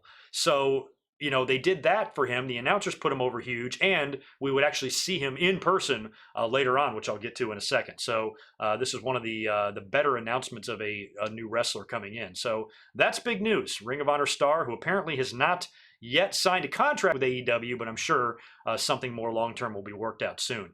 Another good match that I liked on this show was MJF taking on Jungle Boy. Really good stuff here between these two young guys. And you had Brandy on commentary. And one thing I will say about Brandy, people don't really like Brandy, and they really hated the Nightmare Collective. But guess what? The Nightmare Collective has been dropped. She announced that herself and, confirmed it, that they're moving on from that gimmick. And, we hated that. We poked fun at it. It was one of the worst parts of AEW Dynamite because it's just such a hokey and dumb gimmick, and it flat out wasn't working. But you got to give AEW credit. Like I said earlier, they're a young company. They're still going to make some mistakes, and they still need to learn as they go. It's very comforting to know that if they start something that completely fails and does not work and is not clicking with the audience, they have got the brains to abort, to pull out of that situation. WWE wouldn't do that. Not only would they not pull out of that situation, they would cram it down our throats more just out of spite, because that's what they do. You don't see that in AEW. This is reassuring to know that they are not going to shit on the fans' feelings. If they reject something, then, they stop doing it. And that's definitely not something you see in WWE. Now, you can speculate as to why, Brandy, I think alluded to the fact that it wasn't her idea and stuff like that. And people are like, oh, bullshit, it was your idea. It doesn't fucking matter. None of this matters. Let her spin it any way she wants. It doesn't matter. The most important thing here is it's done. It was a dumb gimmick, a dumb angle that nobody liked and was not interesting, and they dropped it. So I think I'm like the glass half full guy. I'm commending AEW for that. I'm not shitting on them over this angle anymore because they dropped it. They had the sense to stop something that's not working. I think WWE could take a page out of their book a time or two, and I think, fans should always give things a chance. I don't think you should automatically, fans, on the first week of an angle say, we hate this and you scrap it. No, you gotta give it some time. But if it's clearly not working, then yeah, you need to maybe change directions and go somewhere else. So now Brandy is kind of back to being regular Brandy. She was out on TV last week trying to, talk Cody Rhodes through getting his 10 lashings and being the supporting wife and all of that. So I'm happy that the Nightmare Collective is gone and that AEW isn't going to force something that fans don't like down their throat. I think that's a good sign. So MJF wound up defeating Jungle Boy. He had some help from Wardlow. He had that diamond ring and he passed it to MJF when the referee wasn't looking. He nailed Jungle Boy with it and then hit him with the crossroads for the win. They continued the attack on Jungle Boy until Jurassic Express came out to the ring to make the save. And kind of a stare down, an interesting kind of look there between Luchasaurus and Wardlow. We'll have to see what they do next week, because I believe next week is the cage match with Cody and Wardlow. And Wardlow has been brought on as MJF's muscle. He's a brand new guy, a big, bad, monster, badass, strong, powerful heel. You're gonna beat him in his first match? You're going to have to, because if he wins, Cody doesn't get the match with MJF. So Wardlow's got to lose next week. Wardlow's got to lose the cage match. And I think it would be, I don't know if it's going to be, what's the rules in an AEW cage match? Do you escape the cage, or is it just pin or submission? If you can escape the cage, then I think you can see a lot of interference from MJF and from maybe Jurassic Express. Maybe Luchasaurus comes back out and helps Cody Rhodes escape the cage and win the match. Whatever you do here, I don't think you want to, just have Cody cross Rhodes and pin Wardlow in the middle of the ring. Doesn't that kind of take away from his, badass status here? Something's got to happen there. Maybe all this tie-in with Jurassic Express on Wednesday will lead to that. We'll have to wait and see. Interesting stuff. We're one step closer to Cody and MJF at Revolution. And my early prediction is that MJF wins. I think Cody's going to do all of this because Cody's had some disappointments, losing the match with Jericho and then going through hell, dragging his body naked across broken glass to get to this match with MJF, and then MJF beats him in some shady way, setting up an epic rematch with a big stipulation, a blow-off, where Cody has his day. But I kind of think that's what, they'll wind up doing here. But good stuff all around from MJF, Jungle Boy, Cody Rhodes, and company. We had Pac doing a promo backstage, or a pre-tape or something, hyping his 30-minute Iron Man match, because Kenny Omega last week agreed to the rubber match. So that's going to be a 30-minute Iron Man match coming up on Dynamite in 2 weeks. So 1 week from this Wednesday will be that Iron Man match. And I love this. It's another thing that I think AEW is doing so well. I love the fact that they're advertising matches not even 1, but sometimes 2 weeks ahead of time. 2 weeks ahead of time. When the fuck was the last time the WWE did that on Raw or SmackDown? Hey, in 2 weeks, this big Intercontinental title match or this big tag team title match. They just fly by the seat of their pants. And that's why a smaller company with a little bit less going on, and not when they're, owners and creative people and management aren't being pulled in 19 different directions, and they can focus solely on creative and long-term storyline and booking. This is the result of it. And I think this is one of the best things that AEW is doing, being able to not only hype pay-per-views, but hype their Wednesday night show. Wednesday night shows should not just be there to only build the pay-per-views. They should build to other Wednesday night shows. And I think that's why AEW kind of has an advantage right now over WWE in that department, being able to kind of look ahead and be able to plan out things long-term. Because when you do that, it gives you time to think and rethink and tweak and all of that, where, WWE writes the SmackDown scripts during lunch. And it's just not, you're never going to be able to, you can only be so creative with that stuff. It's just going to be rinse and repeat nonsense. And that's something that I can honestly say I'm not seeing in AEW. I'm not getting that rinse and repeat feeling. I'm not getting that day in, day out feeling, or that same shit, different day feeling with Dynamite. Not getting that at all. And I love the fact that they're, hyping matches for this, because Wednesday night should be a big deal. Wednesday, you should want to tune in. Holy shit. Wednesday night, Pac Omega, 30-minute Iron Man match. I want to watch that. If you're a fan of wrestling, there's nothing about that match you should hate. It amazes me how much debate, Kenny Omega gets as to whether or not he's a good wrestler. Jim Cornette thinks he's like the worst fucking wrestler that's ever lived. I just can't imagine, saying that about a guy that's going to tear the house down in a couple of weeks with Pac. That's going to be a really, really good match. I'm looking forward to it. I'm ready for 2 weeks from now. Anyway, main event time now. John Moxley taking on Santana. They're both rocking the eye patches. So it's an eye for an eye. So they're both one-eyed dudes. But it's probably a lot like the blindfold match at WrestleMania 7 with Jake and Martel. They can see through that shit, I'm sure. Pretty fun brawl all over the place. Moxley wound up winning with the paradigm shift. Inner Circle and Jeff Cobb show up to the ring and beat down John Moxley. So we thought earlier on in the show we were just going to get Jeff Cobb via video package, but he was actually there in person, came down, beat down Moxley, and stood tall with the Inner Circle to close out the show. So you've got Moxley and Cobb next week on Dynamite. That's going to be interesting. You've got a contracted Ring of Honor star, an IWGP champion, and a fucking in an AEW ring. That's awesome. So a lot of people are like, is Jeff Cobb really going to move the needle? He's not going to move the needle. He's not the fucking Rock, but he's a great piece of talent. To discredit the signing of him is foolish. For all you AEW haters out there, that's a great get. And that's a guy that if he sticks around, once he works out his, contractual situation with them, he's probably a guy that's a lot better off in AEW than somewhere like NXT, where you do have the potential to get lost in the shuffle. And he's not a young guy. He's in his 30s. And he is a badass, and he can do some amazing things. So I think that's a better stage for him. So many guys like that, you think of that the way the WWE's roster is so stacked because they got amazing talent over there. A guy like that would almost go unnoticed, where in AEW he can shine a little brighter. So I'm glad that he's there. And with the other recent signings, with Brian Cage coming in and with Luke Harper or Brody Lee being set to debut any day now.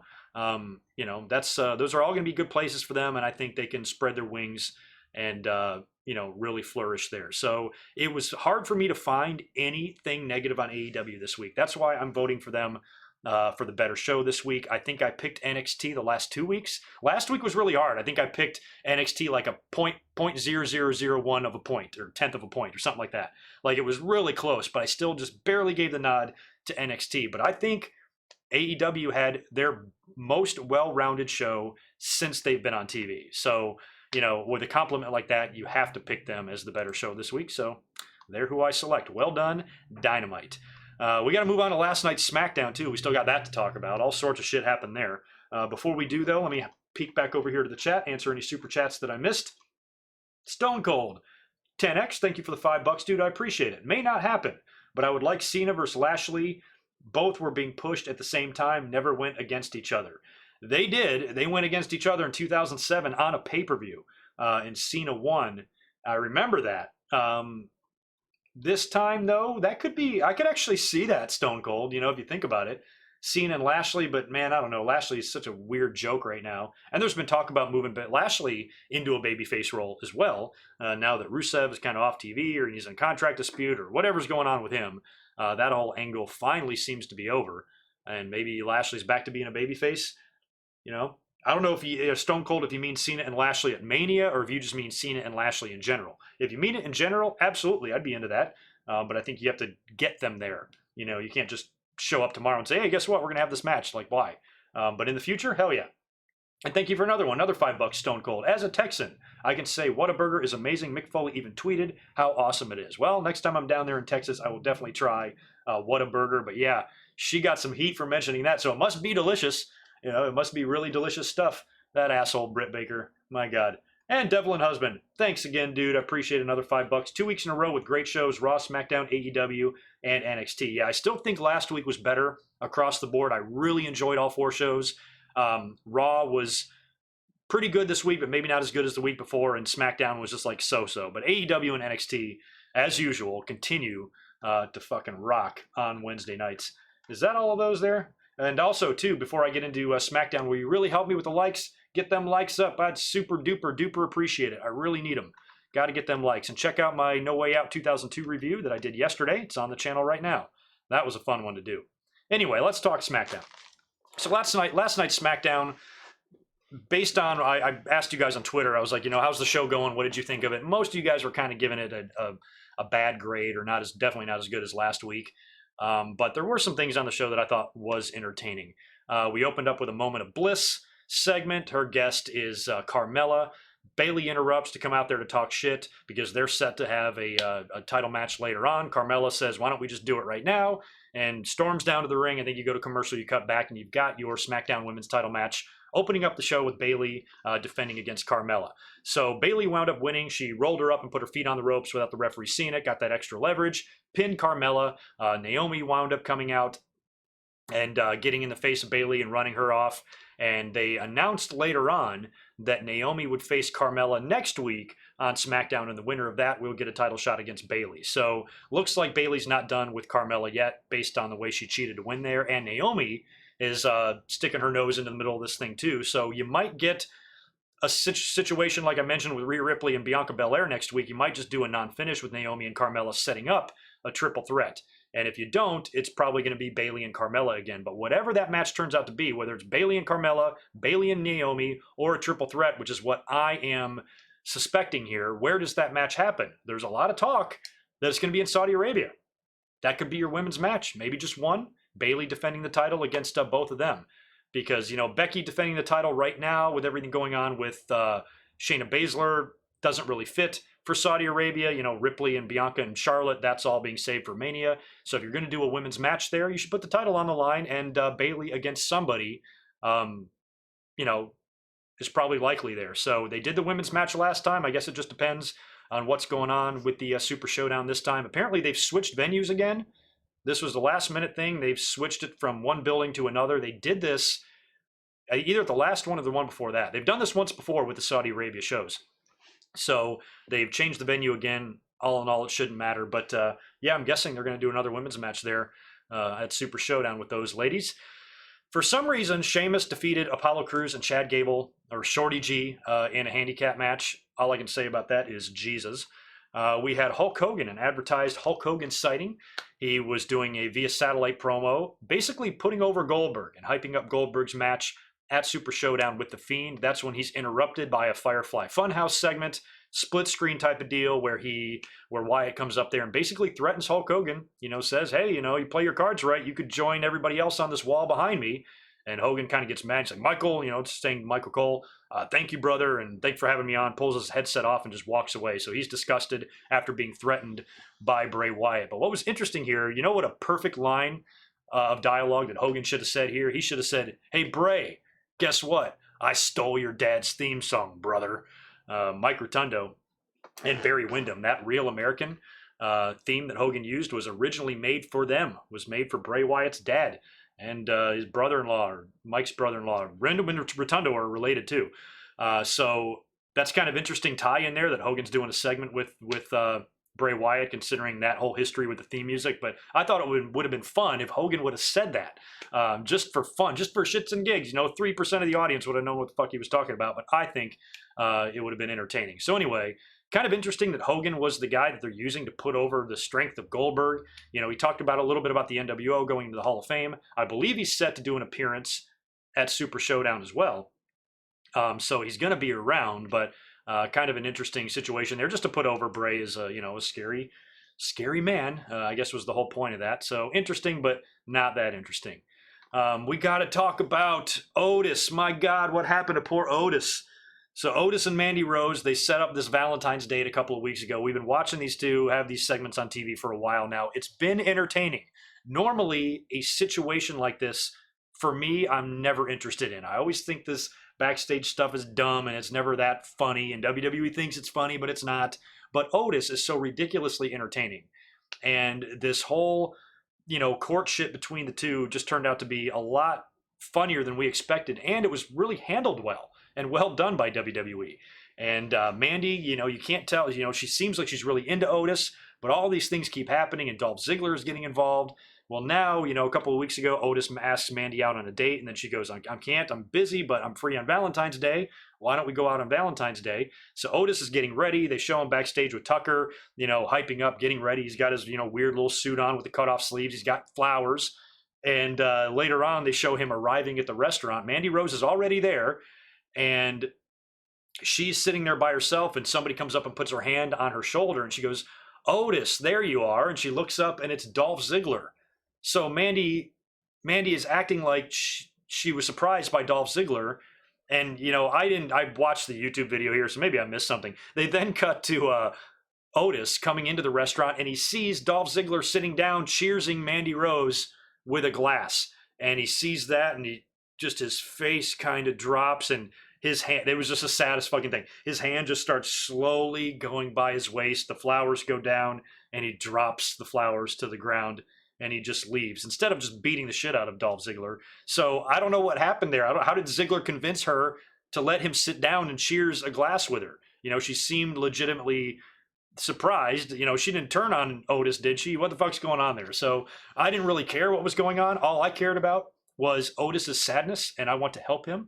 And I think all of us, all the men in the chat right now, what do you think? Let's all get together. Let's rent a limo. Let's go pick up Otis. And let's just go take him to the biggest strip club we can find. And let's just show this man a good time and show him how many other fish there are out there in the sea, and that he is way too good for Mandy Rose, and he deserves a lot better than Mandy Rose. So let's take this man out and get him laid. What do you say? Y'all in? We got to help out Otis, man. We do not, if there's one thing I don't want, it's a depressed Otis. So whatever we have to do to turn this man around and turn that frown upside down, I'm all ears. So if you guys have any suggestions about how we can save Otis, you let me know. I'm completely open to starting a GoFundMe page if we have to. So whatever you guys think needs to be done, we'll do it. Otis is our boy. Also a pretty entertaining segment with Sami Zayn and Cesaro. They were staging like a protest song. Sami's got like a little ukulele out there. Then they're interrupted by Elias. Big fight breaks out. They start beating the shit out of Elias. Strowman comes out to make the save, and they beat up a bunch of security guards, and Strowman and Elias stand tall there for that. So wasn't a very good segment, but Sami Zayn was damn entertaining in that. And finally, in the main event, we had Roman Reigns and a mystery partner taking on Miz and Morrison. Mystery partner turned out to be Daniel Bryan. Not much of a mystery there. They got the win there. I think Roman Reigns hit the Miz with the spear for the win. Can't remember. Anyway, Roman and Daniel Bryan won that. Baron Corbin, he was banned from SmackDown. I guess he was fined and banned from competing on SmackDown. So instead, he bought a ticket and was sitting out there at ringside. And as soon as the match was over, he got in the ring, nailed Roman Reigns with a scepter, and walked away and went and sat on his throne and everything, and being typical douchebag Corbin. And that's kind of the way the show went off the air here. So we've got one more match between Roman Reigns and Baron Corbin coming up at Super Showdown. And finally, that issue will be over. And both guys can be, on to something else. Pretty interesting little debate, too, I had yesterday on Twitter when I was talking about Baron Corbin. And you guys know how I feel about Baron Corbin. I was the one that invented the Applebee's waiter thing. I'm pretty sure I started that. I'm pretty sure I was the first one to say that in a live stream. It caught on, and everybody talks about him that way. and everybody makes fun of him. I've made fun of his bald fucking head. I've made fun of his stupid theme song. I've made fun of his dumb outfit, his dumb voice, his dumb face, everything. But that's me having fun. And I made the mistake yesterday on Twitter of making an observation, saying to myself, you know what, it is really weird, how a modern fan these days defines a good heel. Because Baron Corbin is so overwhelmingly hated by so much of the audience that it's gotten to the point now we're on TV where even though I fucking can't stand him either, I'm appreciative of his ability to get under the fans' skin. Now the fans try to pretend. I heard the term "go away heat" 750,000 times in the last 24 hours. Hey fans, I dare you not to say "go away heat." Throw another industry term on the pile of overused and misunderstood, wrestling terms. I heard that a bunch of times. Just go away heat. I'm like, heat is heat. I understand what you mean about go away heat, but Baron Corbin, you can't say that he's not good on the mic. It's a fine line there. My complaints with Baron Corbin is that he does the dog food angles. His promos are like the same. WWE creative for him kind of sucks. What I'm trying to do is look beyond that. I'm trying to look at Baron Corbin and his ability to be a douchebag. That is his job. That is his number one job description. Make people hate you, act like a douche. Seems like he's doing a pretty good job to me because the fans unanimously hate this guy's guts. And when I try to make the suggestion that, hey, that dude's not a bad heel, I think he could even be a lot better if WWE would stop putting him in these dumb storylines. This whole thing with Roman Reigns has been so boring. And their matches have been good. But that's how boring the angle has been. Even with the decent matches like the one at the Royal Rumble, you just don't care. You know what I mean? But Baron Corbin, as far as sparking that reaction from the audience, oh my God, can he do that? He's one of the best out there. And what was funny to me is people will say something like Jericho and MJF are great heels, and they are. I'm not saying they're not. They're amazing heels. But people consider them to be good heels because we're entertained by them. Do you really find yourself hating MJF? Do you really find yourself hating Chris Jericho? No, you're almost bizarrely entertained by them. Where Baron Corbin, I feel, has the true heat, where you really hate to see his face. You hate to see him come out there. And fans try to say that it's go-away heat compared to true real heat. That's stupid. You know how many people in history, some of the best heels have all had go-away heat? When you're a kid, when you're young like me, the Honky Tonk Man, when he was Intercontinental Champion, that was the type of heat. He didn't, people were like, oh, the fans have to want to see the heel perform. No, they don't. Who the fuck said that? Not me. I never once wanted to see the Honky Tonk Man perform. I did not want to see him. I did not think he was good. I did not like him. I did not think he deserved to be Intercontinental Champion. And what did he do? He went out on the mic and said, I'm the greatest Intercontinental Champion that's ever fucking lived, and he held that title longer than anyone. You talk about, just rubbing salt in the wound there. I already hate you, and you're going to be the longest running champion ever. Are you kidding me? Baron Corbin is the same thing. Fans just can't stand to see his face, but he's winning his matches. He's retiring Kurt Angle. He's winning the King of the Ring, feuding with top guys, getting on the mic, bragging about how great he is, shitting on the audience. The fans are losing their mind, going on Twitter, talking about how he sucks and he doesn't offer anything. He's doing exactly what he is supposed to do, to the fact where he's brainwashed you into thinking that he has nothing to offer. And that's what I was trying to say on Twitter, is that I'm not suggesting that Baron Corbin is the greatest heel in wrestling. I'm not suggesting Baron Corbin I'm not saying he's 85 Piper. What I'm saying is that under the surface there lies the potential for a good heel, because right now, he can get that reaction of WWE. If we can get past WWE's horrendous booking, my God, this guy could be the best douchebag ever. Shane McMahon was like that, right? He had that go-away heat too. We were just tired of seeing him, but damn was he good at being a douchebag. He would waste our time with that ring announcer announcing his name, talking about how he's the best in the world, wrestling on pay-per-views, taking away opportunities from other stars, never going away. Every time we think he's going to go away, he doesn't go away until finally, they were able to write him off TV for a little while. He had that go-away heat, and I think fans just overuse that term, because let me roll through some names that have had go-away heat. Like I said, 1987 Honky Tonk Man had go-away heat. 1991 Slaughter had go-away heat. Another argument I was getting on Twitter is, fans have to want to see the heels. Bullshit!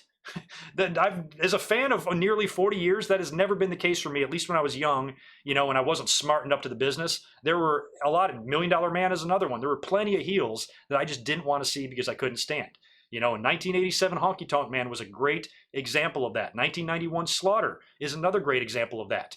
You know, and he didn't do anything to increase business. He did things to decrease business. They moved WrestleMania 7 out of the Coliseum, 100,000 seat arena, into a 15,000 seat little place.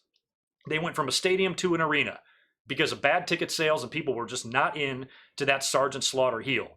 That is go away heat. 1995 Goldust, early 1996 Goldust. When Goldust first burst onto the scene, there were a lot of people really offended by his character. They viewed him as a cross-dresser and, you know, all this shit, and they were just so offended by him. They didn't want him anywhere near their TV. You know, and that guy turned out to be one of the greatest gimmicks ever. 1996 Triple H, same thing. Just, you know, he was just a snobby. He was snotty. He wasn't being like Bobby Heenan or Roddy Piper, where you really wanted to see the babyface kick his ass. He was just somebody you didn't want to see. 2004 JBL, the very definition of go away heat. You know, and maybe fans still have a little sour taste in their mouth about JBL, but all those other guys are Hall of Famers. You know, and JBL eventually will be. He's not in the Hall of Fame yet, is he? JBL? Well, if he's not, he will be. So there are plenty of wrestlers that have had that type of go-away heat or that type of X-Pac heat where you just didn't want to see him. I think what makes Baron Corbin better than that is that he embraces that. He gets on the mic and they write shit for him just to not only put himself over, but shit on everybody else, and that gets everybody all up in arms about him. So when I suggest that, hey, you know, this guy is actually kind of not a bad heel, oh my God, the proverbial pine cone was inserted into the assholes of angry young men. You would have thought that I took a piss in their mother's mouth by suggesting that Baron Corbin is not fucking Hitler, he's not the Antichrist, he's not the worst pile of trash this business has ever seen, and it sparked those crazy people. Those ones just like back in the days of John Cena, you know, who took their dislike for seeing John Cena so much on TV to such an insane degree where they started claiming, you know, that the guy was literally a pile of dog shit in the ring, and any, you know, quadriplegic could go out there and wrestle, you know, better, and Helen Keller could cut a better promo. Cena was worthless, couldn't wrestle all, can't cut a promo. You know, it wasn't even worth being born. That's the level they take their anger to, and that's what I was seeing yesterday with Baron Corbin. Oh, he's the worst ever. And I'm like, well, why? You know, he's just the worst. I'm like, well, that's not an argument. I speak facts.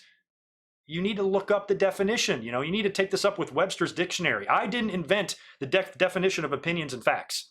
You know, and you get a lot of these angry people, a couple of jack-offs, you know, we're just all up in arms about the fact that I praised Baron Corbin. I'm like, do you hear yourselves? Do you hear yourselves? This is exactly what I'm talking about. I am just trying to illustrate that Baron Corbin is not, I put on Twitter, the hollowed out piece of hippo shit filled with warm vomit that you're making him out to be.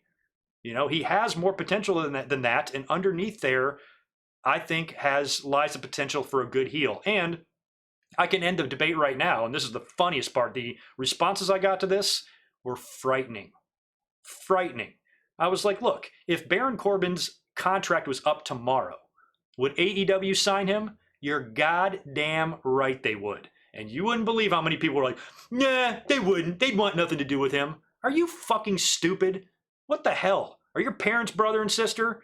That is insane. You mean to tell me that if you've got somebody, you've got a trainer or you know, somebody in AEW management, and they go to a tryout, and you've got two guys in the ring, Joey Janela and Baron Corbin working out in the ring, you're going to sign Joey Janela and you're going to tell Baron Corbin to take a hike? Get the fuck out of here.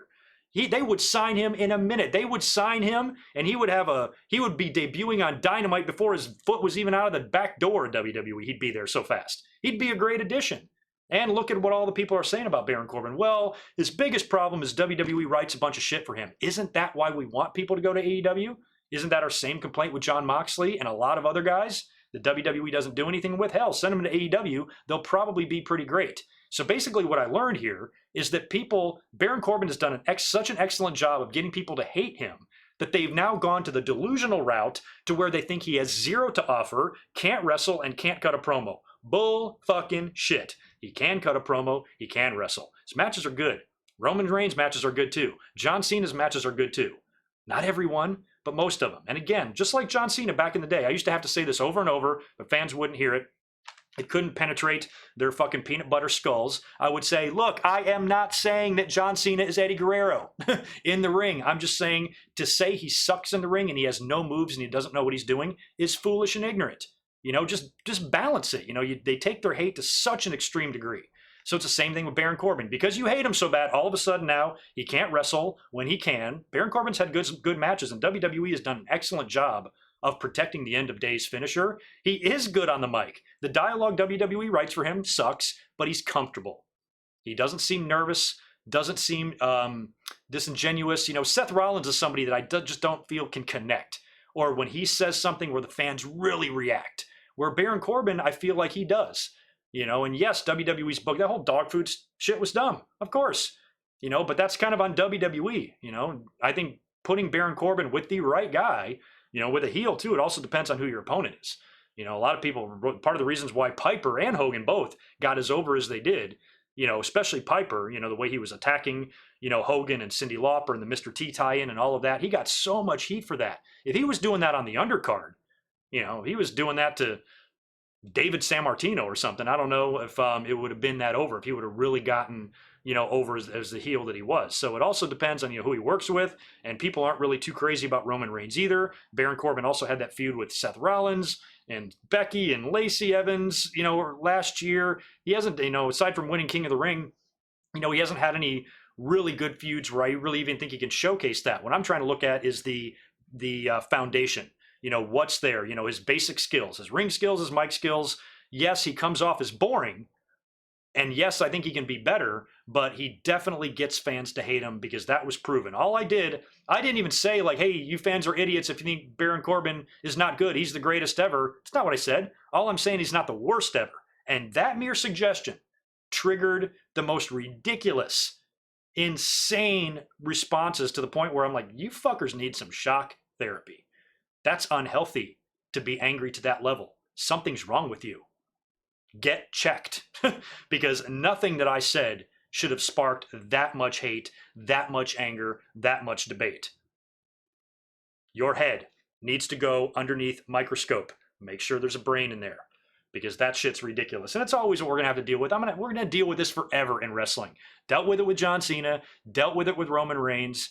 I'm not one of these obnoxious, arrogant podcast that's going to come up here and say, I speak the truth. Everything I say is right. Imagine being that self-centered, to think that everything you say is 100% truth and fact. The more people proclaim that, the more that tells me that they're insecure. And, that just seems to be the overall attitude on Twitter. Whenever you try, to me, what I said wasn't even a hot take. Here's a hot take. Baron Corbin's better in the ring than Luchasaurus, because I believe that to be true. Maybe that would be considered a hot take. But Baron Corbin not being the worst wrestler that's ever lived, that's another thing that I saw multiple times. He's the worst wrestler that's ever been in the wrestling industry. Apparently, these people don't remember Mantar or Techno Team 2000 or literally hundreds of worse gimmicks and worse wrestlers than him. To take your dislike for somebody to that degree to where you bullshit and delusionize your own damn mind and start saying he's the worst wrestler ever, that shows me that you think with your heart and not your head. And that's ridiculous. So don't come at me with that shit. You can think that all you want. Make it your Twitter headline, poster, or your headline photo on Twitter and your 51 followers. Go for it. Shout it from the rooftops if you must. But to tell me that he's the worst wrestler that ever lived, please don't ever drive. Anyway, that was fun yesterday that I just made a casual observation about Baron Corbin, and did it throw people's panties in a bunch. Doesn't that kind of tell you that he is an effective heel when you garner that type of a reaction? Am I the only one that doesn't see that? I'm like, well, I'm doing something right.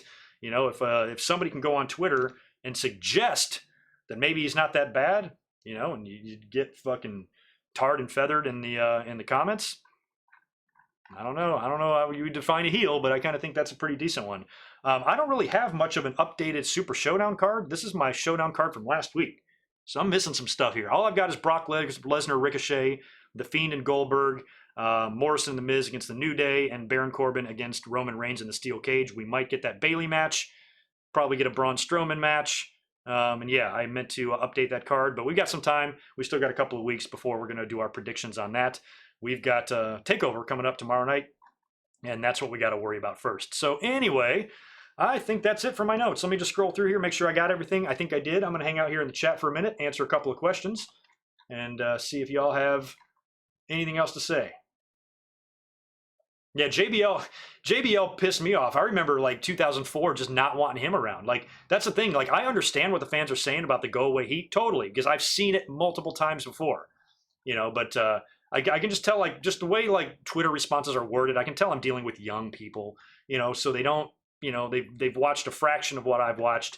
And when it comes to like go away heat, you can literally just, without even thinking, just start rolling off names, of so many people that's had that type of heat. And I don't think there is one definition for a heel. That's another thing. Well, people are saying, oh, fans got to know it. I'm like, yes, that is all kind of true, but there's just not one universal definition for an effective heel. There's multiple ways to do it, because we've seen other heels like Muhammad Hassan, Sergeant Slaughter, heels that have had different type of heat. Nobody's paying money to see Sergeant Slaughter get beat. They don't want to see him. Nobody's paying money to see Muhammad Hassan. And that's people's arguments with Baron Corbin, is that nobody, he's not attracting an audience. Can't think of very many heels that really do, other than maybe Brock, who's always going to attract an audience, heel or babyface. So the whole arguments was stupid. I'm like, God, can nobody just think, when anger takes over and overtakes, critical thought, that's just kind of scary. All I'm trying to do is just spark a conversation. I'm not proclaiming anything to be truth or anything to be fact. I'm like saying, hey, when you look at Baron Corbin, for people to go online and discredit his ability, how hard he's worked, and, what he can do, I think it's kind of foolish just because you personally are annoyed with him. It's that get off my TV mentality that I think is just so self-centered. Stop being such a brat. That's the best word to describe wrestling fans. They're brats. If they don't like something, get off my TV. Are you 5? That's what a 5-year-old would say. Get off my TV.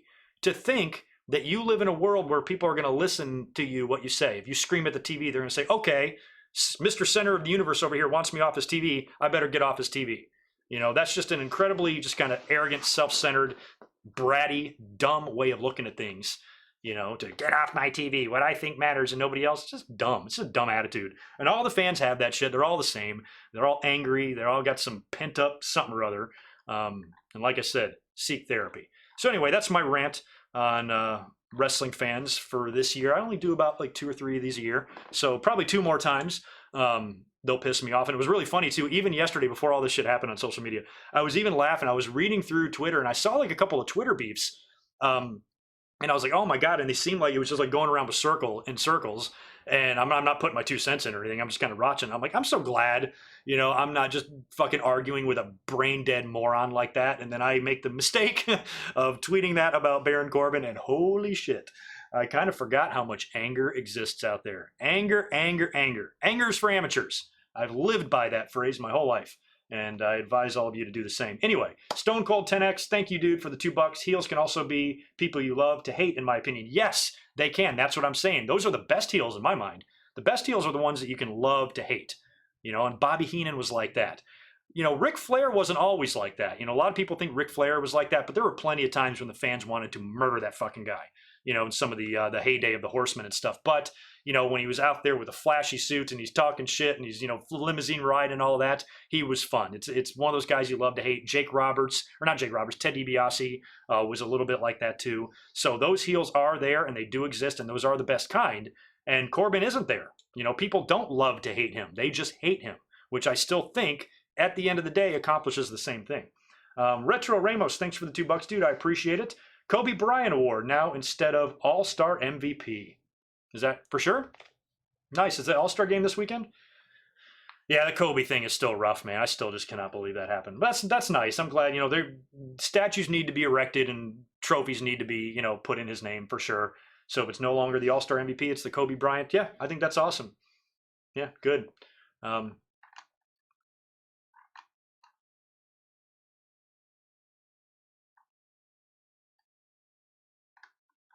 Raven was a great heel too. Yeah, there's been so many different, types of heels and what gets them over in different kinds. You have the entertaining ones. When as much of a dickhead as MJF is, he makes you laugh. Jericho makes you laugh. I've got a ticket and all of that. Bobby Heenan made you laugh. where Raven, made you a little bit scared. I'm like, oh my God, this fucking dirty asshole. So there's lots of different definitions for that, and Corbin definitely isn't, the greatest heel or anything. I just think, he's got, he's got much more ability than he gets credit for, kind of thing. I think the fans are just really quick to discredit people, who piss them off for whatever reason. Nia Jax punched Becky Lynch in the face. Fans wanted her dead. I'm like, can we not control our anger? How hard is that? And plus, right now, when it comes to heels in the business, I'm going with you, Roman Reigns, who just chimed in to talk about Dolph Ziggler after what he did to poor Otis. I think he's public enemy #1 right now in terms of bad heels. And Devlin, thanks for the $5. Corbin gets too much hate. The dude is super talented. And that's the thing. Like, he can wrestle. Like, he actually isn't like he's for a big guy. He can move pretty smooth. I was laughing too. I thought about this the other night. It's kind of a strange analogy, but the movie Bill and Ted's Excellent Adventure? Apparently they're remaking that with the original characters and everything. But the first movie, the one with Bill and Ted and George Carlin, the whole deal in the phone booth, and they go back in time to get an A on the school project. Well, they go back to like all those different time periods, and they kidnap like Beethoven and Genghis Khan and Abraham Lincoln and Napoleon and all these guys, and they bring them back to do the thing. So like, what if you could get a phone booth and you can go back in time and you can kidnap, I don't know, fucking Vern Gagne and, Bill Watts and, the Jarretts and various, promoters or wrestlers, with, wrestlers with stroke, if you would say, for various promotions. You put them all in a little warehouse. You set up a ring. You get Joey Janela and Baron Corbin, or just get Baron Corbin. I mentioned the Joey Janela thing earlier on. You get Baron Corbin, you put him in the ring, and you have Baron Corbin work out in the ring for 30 minutes in front of all of wrestling's greatest promoters and wrestlers.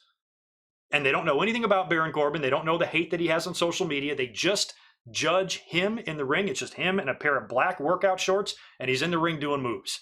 Every one of those guys is going to hire him. Every single one. Guaranteed.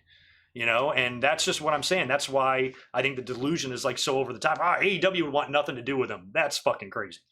They would love to have him there. And they could probably make a lot better use of him, than WWE. Because one thing I'm not arguing about Baron Corbin is how stupid his situations and his angles that he's in. The shit just isn't that interesting. It isn't that good. And the dog shit stuff was hokey as hell. I'm judging the guy. I'm judging the guy's ability to piss the fans off, his work in the ring, his work on the mic. I think is solid enough to grow and has potential to be better than the shit we currently see him in.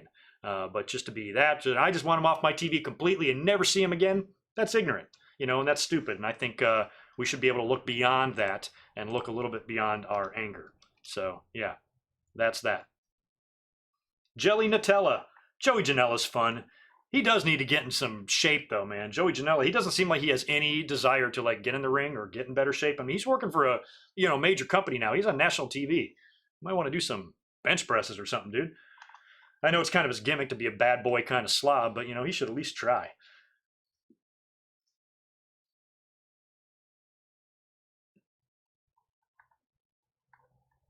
Yeah, I credit a lot of Raven's heel though. I don't credit Raven. Well, I mean, Sullivan and Funk, certainly helped Raven, but he didn't develop that really cool heel persona until he had a couple of kind of lame gimmicks. Scotty Flamingo and and Johnny Polo and stuff. He had to kind of tap into his own kind of personalities there and kind of make that work for himself. I think I give the sole credit to Raven for the success of his character more than the people that trained him. But he was one of my favorites. I loved ECW Raven. I was bummed out when he went to WCW. And even when he came into WWE, because that magic was lost. But that character in ECW was one of the best, one of my favorites ever. Raven was on another level. What do I think of Corbin's shtick? I just talked all about Corbin's shtick.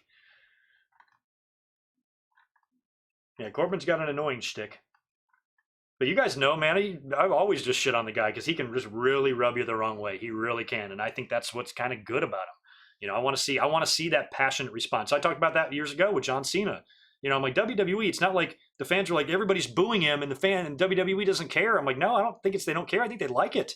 And that's what I was trying to say back then. I was like, that reaction, even though it's not ideal, it's maybe not what WWE had in mind for him. Vince McMahon in his crazy mind and his out of touch mind thinks the fans are just going to automatically cheer for a superhero like that, instead of getting tired of him, sick of him and it's watered down, it's too much, we've seen enough and all that. But that got to the point then where John Cena, when he came out to the ring, every mouth in that arena was screaming, whether it's a boo or a cheer. And that's not a bad thing. Maybe he was getting booed for the wrong reasons, but he was just generating that passionate response. Fans were there to voice their approval or disapproval of him. Nobody was in the bathroom, because when they say nobody cares about John Cena, well, if that's the case, you're changing the channel when he's on or you're going to the bathroom when he's in the ring. And that wasn't happening. Everybody not only was not changing the channel, they were tweeting about how much they hated him. And not only everybody in the arena were not going to the bathroom, they were sitting in their seats screaming how much they hate him. They were reacting. He generated a passionate response, and that's good. Maybe it's not always ideal or what you planned to begin with, but if it's what you get, you got to run with it. And they definitely ran with it. And I think even went as far as to maybe learn from some of their mistakes with that. And they haven't gone in that same route with Roman Reigns. It looked like they were starting to go there for a while, like, oh shit, John Cena 2.0, here we go again. They're just going to continue to shove this guy up our asses no matter what. And they kind of haven't. They backed off a little bit on that. Roman had his moments. He had his WrestleMania big victories and big moments and all of that. But he has dropped a lot of matches. And since he forfeited the title, he hasn't been really around the title for a year and a half. And now when he finally makes his way back to it, at least we got a long break before he made it back to the top. And it's just not Roman. Now there's two shows, and it's about to be Drew. And we've had Brock and a lot of other guys. So it's not the same as Cena. And Roman, now I think has a chance, to not go down that same path, even though he's probably going to experience a lot of boos at WrestleMania if he defeats The Fiend. So anyway, there's just so much speculation. I mean, shit, we got Revolution, Super Showdown, we got TakeOver tomorrow, WrestleMania is on the horizon. We got Elimination Chamber between then. There is literally just something going on every damn day of the week here. We did it. We got this podcast done in 2 hours, just a little bit less than 2 hours.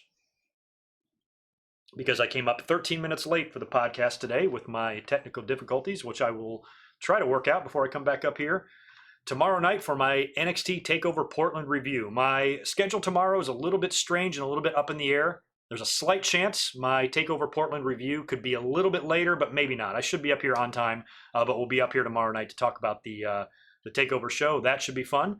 I'll post a link to that later on tonight. And as far as this episode goes, you can pick up the audio later on tonight on my website and wherever podcasts are available. So thank you for hanging out with me again on this very fun Saturday afternoon. You guys have a great rest of your night, a great weekend. Join me tomorrow on Twitter. I'll be live tweeting as long as I'm home. I'll be live tweeting during TakeOver, and then we'll come up on YouTube and talk about it after the fact.